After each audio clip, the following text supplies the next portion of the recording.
And now, from Nashville Public Television's Studio A, celebrating authors, literature, and ideas for more than 3 decades, this is A Word on Words with John Seigenthaler.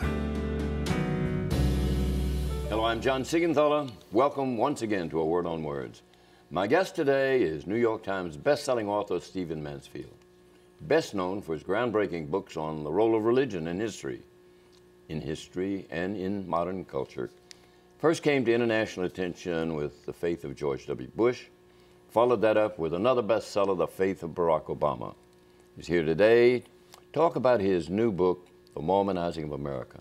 Sets out to discover how this once disregarded religion has become one of the most influential movements in the United States today. Thanks, Stephen, for being here on The Word on Words once more. It's great to have you. Thank you. It's great to be with you. You say very early in the book that in the writing process, you encountered so many members of the Mormon faith. Yes. And that they, even though you required by the subject matter to ask questions that might have been intrusive, even embarrassing, that they reflected openness, yes, friendship, and a sort of kindness that might not have been expected. I really did. I lectured at BYU. I asked to do research there, and then they knew I'd written some of these books, and they asked me to lecture. They welcomed me up at Temple Square amongst the executives and so on. And I was very moved by how open and gracious they are. I made a quip in a classroom of students, you know, I have this throwaway comment I use about, will you adopt me? I want to be in. And they'd asked me how I'd been treated, and I said, oh, wonderfully, will you adopt me? Well, they lit up, and yes, absolutely, and they began to invite me to their house for dinner, and the students said, let's go have call pizza. The missionaries. Let's call the missionaries was the next thing. You've read the story. And I thought, oh, okay, wait a minute, I didn't mean to start anything official here, but that's how responsive they are. And I began to realize in a fractured, lonely society where families often aren't working, people are alone, people are in need of community and belonging, the saints know how to ooze around somebody, how to wrap around somebody and bring them into community. And in a society where people want to belong before they believe, it's working for them. You know, you say at the outset, look, I'm not here to defend or to prosecute. I'm a non-Mormon who's exploring the growth of this religious movement. What about that growth? I mean, you point out that 1940 million people in the whole world were Mormons, and now those numbers have multiplied. What do you make of those numbers, and how successful those missionaries have been in attracting people to the cause? You know, this is actually one of the great stories of Mormonism, and that it's not actually their missionary activity primarily that has drawn numbers. Taking nothing away from them, it's been the power of celebrity that has won them acceptance in American society. They were vilified and hated up until the end of the 1800s. Mormonism only officially went away in 1890. But in 1900, a man named Reed Smoot, those who are in economics will remember the Smoot-Hawley tariff that had, some think, contributed to the Great Depression. This man was a U.S. Senator from Utah. His confirmation hearing, because of all the bias against Mormons, took 4.5 years. Well, he was the first nationally prominent Mormon, and Theodore Roosevelt welcomed him, was excited that he was confirmed, etc. It's the first time that the nation saw a Mormon in a high position doing well. And for some reason, from that point on, it was Mormon Olympic athletes and gold medal winners. It was Jack Dempsey, who at least wrestled with being Mormon. It was Mormon war heroes during the 2 wars. Right up to what we all know was the big moment, was the Donnie and Marie show in the 1970s. And now, of course, we have a whole slew of Mormon celebrities. So it's both a good and a bad thing that the acceptance has come through prominent, likable people on the public stage. The downside, which I imagine we'll get to eventually, is that it's not as though Mormonism has been vetted theologically by the American people, or that even the studies show around 70% don't even know what they believe.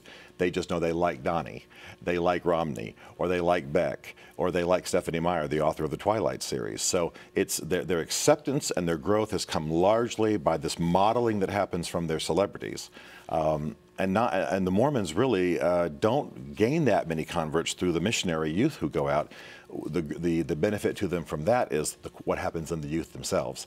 These young men come home, some young women come home from that as well, and then they become the CEOs of JetBlue or the Marriotts, etc. That's really how the Mormons are benefiting from that missionary effort. But in terms of actually gaining souls from those 2-year, collegiate missionary efforts, it's not a very significant number. You deal with, at some point in the book, you deal with every question that some people in society who don't know about Mormons would be astonished to read.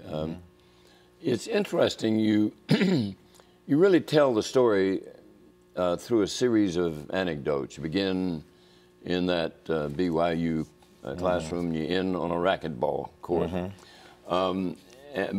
But in the process of telling these anecdotes, the subjects that, as I said, would astonish some Americans emerge. Yes.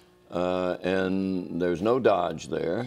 It is neither to defend nor to prosecute, but the account of Joseph Smith, not well known. Yes. But if I said to, my guess, if I said to 90% of the American people that that Mormons believe the Garden of Eden was right here, the continental limits of the United States, I don't believe most people certainly wouldn't have heard it, and nor would they believe it. Right. And that's the big chasm in the American approach to Mormons. The statistics show that when an American knows a Mormon, they tend to like Mormonism. So they know this individual they like Mormonism. Then later, what can happen is somebody comes along and says, well, probably he has 9 children because he believes that family existed in a premortal state before they all took on human form. There was a covenant made in this sort of spiritual premortality state. And the parents probably had this number of children, possibly because someone prophesied that was the number that they had in a premortal state. I mean, tilt. People go, hold up, you mean John, the guy who runs the Holiday Inn? He believes that? Probably, yes. And you go to 2 or 3 others, and this is the thing that is working in American society, because celebrity has won acceptance, because they're accepted because we know John, the manager of the restaurant, or Bill, the teacher, or the folks we like locally. The doctrine's never explored. And then you get into the doctrine and you go, oh, they couldn't possibly believe that. He's such a nice guy. And that's the dynamic that's going on right now, even politically in America.